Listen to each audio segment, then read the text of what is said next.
If I told you your electric car's battery is not just a giant foam battery on wheels, but more like a carefully managed chemical factory under your feet, would you still treat it like a mystery box? In the next few minutes, I'm going to break down exactly how an electric car battery works in plain language so you finally know what is happening when you press the accelerator, plug in at home, or use a fast charger on a road trip.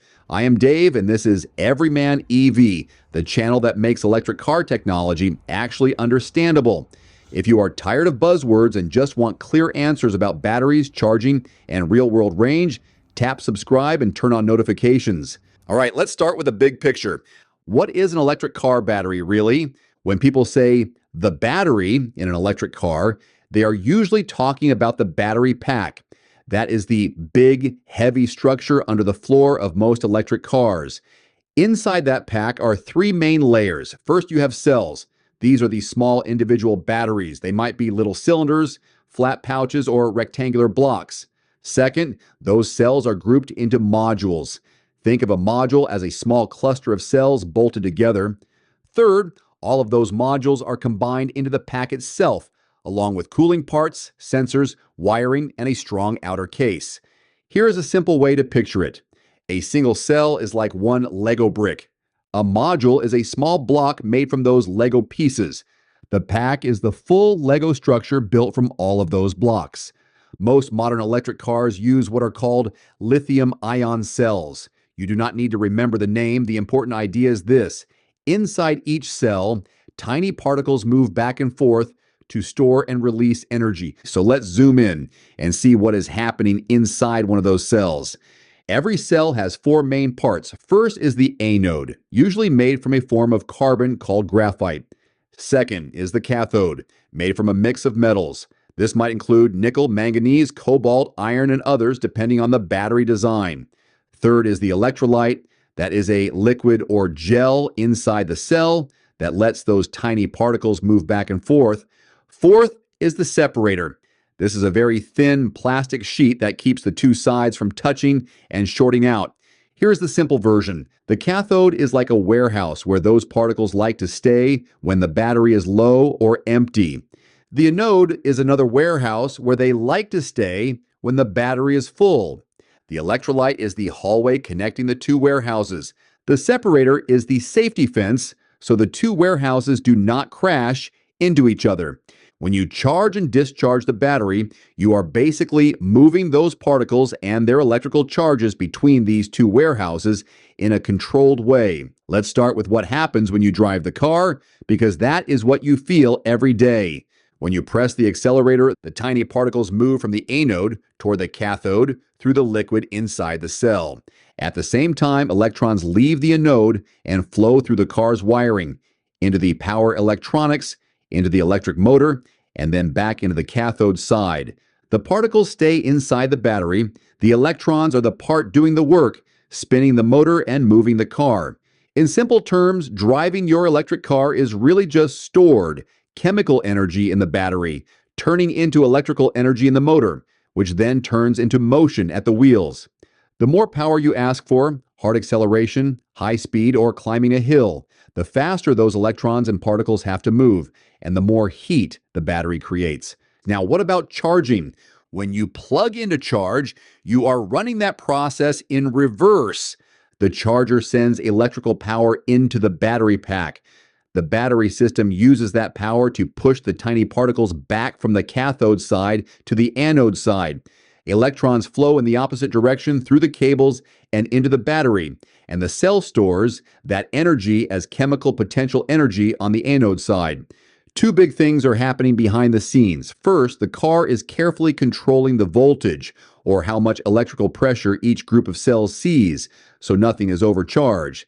Second, it is controlling the current, which is how fast the power flows in, so the cells do not overheat or get damaged, especially as the battery gets closer to full. That is why your car usually charges faster at a lower state of charge, and then slows down as it gets closer to 80 or 100%. The system is protecting the battery chemistry. If you have ever used a fast charger, you have probably seen this in real life. The first part of the charge is quick, and then somewhere around 50 to 80%, it slows way down. This is not your car being lazy. It is the system doing its job. And when the battery is low, the anode has a lot of room to accept more of those particles, so you can push them in quickly. As the battery gets more full, it becomes easier to damage the cell if you keep pushing at full speed. So the car basically tells the charger to slow down and switch into a more gentle mode. Different cars have different charging curves, but they all follow that same basic pattern. Faster at the beginning, slower as it fills to keep the battery healthy. Now let's talk about the brain that makes all of this possible, the battery management system. You can think of the battery management system as both the brain and the babysitter of the pack.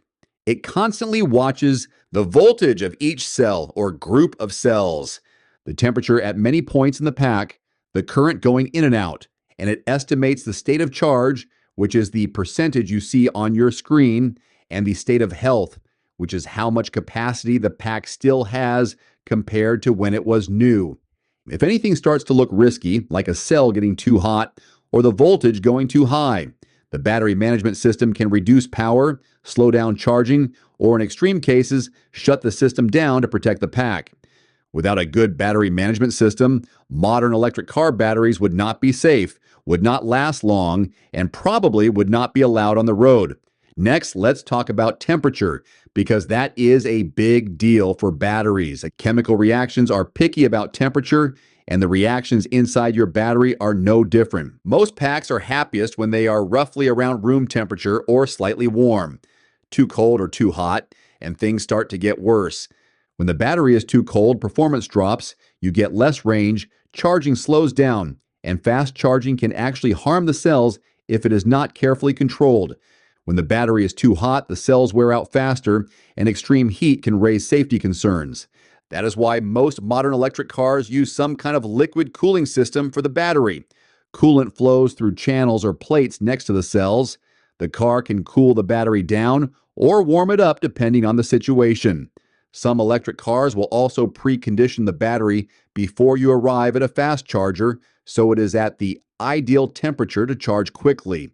When you see a message that says something like, "Preparing the battery for fast charging," that is exactly what is happening. The car is getting the chemistry into the sweet spot, so charging is faster and safer. Now let's connect all of this to the numbers you actually see when you shop for an electric car. Battery size is usually measured in kilowatt hours. You can think of kilowatt hours as how big is the energy tank. A 60 kilowatt hour pack holds about twice as much energy as a 30 kilowatt hour pack. Range depends on a few things: how big the battery is, how efficient the car is, meaning how many kilowatt hours it uses per mile or per 100 miles, how and where you drive, including speed, hills, temperature, and so on. Then there is degradation, which is the slow loss of capacity over time. A few key points about that. Some capacity loss is normal. Most packs are designed so you still have plenty of usable range after many years. Heat, frequent fast charging, and always charging to the max can speed up wear. More gentle use, moderate charging, not always running down to 0 or up to 100, usually helps keep the battery healthier for longer. The good news is that in the real world, many electric cars are holding up better than early critics expected, especially when the cooling system and battery management system are well designed. We also need to talk about safety, because anytime you store a lot of energy in a small space, safety is important. Modern packs use several layers of protection. Inside each cell, there are safety features like the separator and built-in vents.